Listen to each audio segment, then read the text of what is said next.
안녕하세요. SPI 고병기 편집장입니다. 위클리 글로벌 마켓 업데이트 소식 전해드리도록 하겠습니다.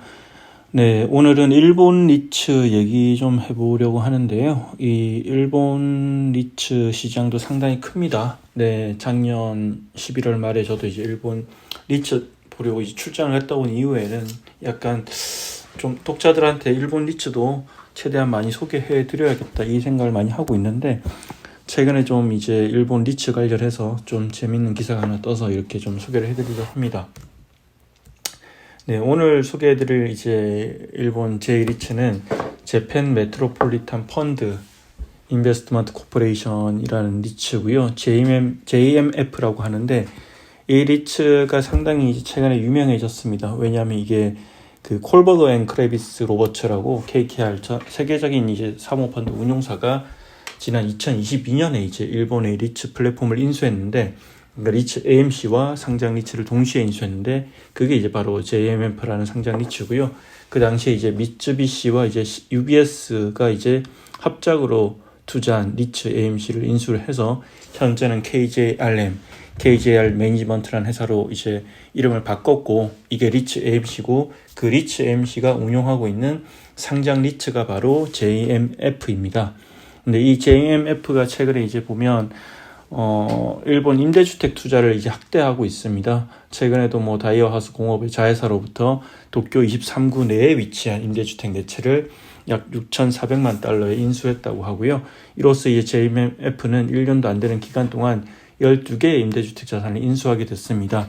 상당히 이제 몇 년 전과 2, 3년 전과 비교하면 이제 많은 변화가 있는데, 이 JMF 같은 경우에는 실제로 이제 2021년 초에 이렇게 포트폴리오를 보면, 일단 뭐 그 당시 임대주택은 없었습니다. 이제 어반 이제 서브원 해가지고 이제 리테일이 상당히 70%에 달했고, 근데 그때 당시에도 보면 향후에 리테일이 아닌 부분의 어떤 섹터의 비중을 50%까지 확대하겠다 이렇게 밝혔고, 그때 이제 밝혔던 이제 대표적인 자산 중에 하나가 이제 레지던스 임대주택이었고, 실제로 앞서도 이제 최근 1년 동안 상당히 이제 많은 임대주택 투자를 하고 있다고 이렇게 소개를 해드렸는데, 작년 이제 가장 최근에 이제 실적 보고서죠. 실적 보고서에 나타난 작년 8월 말 기준만 놓고 보더라도 이렇게 이제 레지던스 비중이 3.1%로 증가했습니다.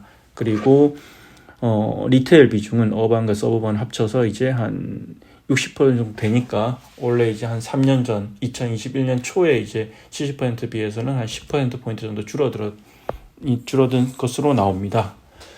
네, 이 KJRM과 이제 JMF 같은 경우에는 일본에서도 뭐 시가총액이 상당히 이제 큰 리츠 중에 하나고요.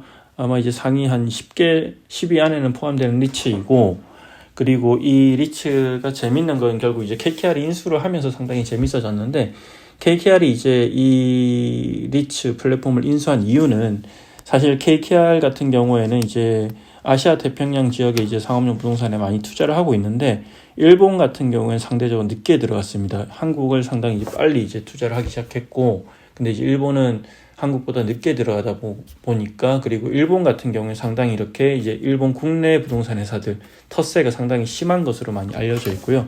그러다 보니까 이렇게 이제 뭐 하나하나 자산을 인수하면 쉽지 않고, 그렇게 해서는 이제 규모를 키우기가 쉽지 않다 보니까 2022년 초에 이런 리츠 플랫폼 자체를 인수해 버렸고요.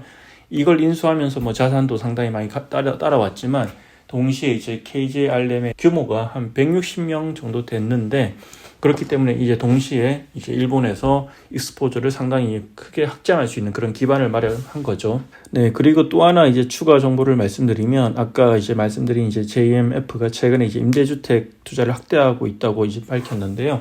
이제 리테일 비중을 축소하고, 근데 사실 이제 보면 이게 또 이 JMF 같은 경우에는 코로나19 직후인 지난 2021년 초에 이제 M&A가 있었던 리츠이기도 합니다. 기존에는 이제 재팬 리테일 펀드 JRF와 이제 오피스 리츠인 MCUBS 미드시티가 이제 있었는데, 각각의 이제 오피스 리츠와 리테일 리츠가 코로나19로 타격을 입다 보니까 지속 가능한 성장을 위해서 복합 리츠로 합병을 했고, 그렇게 해서 탄생한 게 바로 JMF입니다. 그 당시에도 이제 보면 뭐 당연히 이제 리테일과 오피스에 큰 타격을 입었기 때문에 이런 리테일과 오피스가 아닌 다른 섹터, 안정적인 성장이 가능한 섹터로 이렇게 투자를 확대하겠다고 밝혔고 그런 방향성이 나왔었고 그런 맥락에서 최근에 이제 임대주택에 대한 투자를 확대한다고 보면 될 것 같습니다. 상당히 이제 짧은 기간 동안 많은 변화가 있었던 니츠고 상당히 이제 뭐 최근에 어떤 코로나19의 어떤 영향 그리고 글로벌 사모펀드 운용사들의 아시아 태평양 시장 투자 확대의 어떤 방향성이 담겨 있는 그런 의미가 있는 리츠라고 할 수 있을 것 같습니다. 이상으로 KKR이 투자한 일본의 리츠 그리고 그 일본의 리츠가 최근에 임대주택 투자로 투자 어떤 전략을 선회하고 있다, 바꾸고 있다는 점을 전해드렸습니다. 고맙습니다.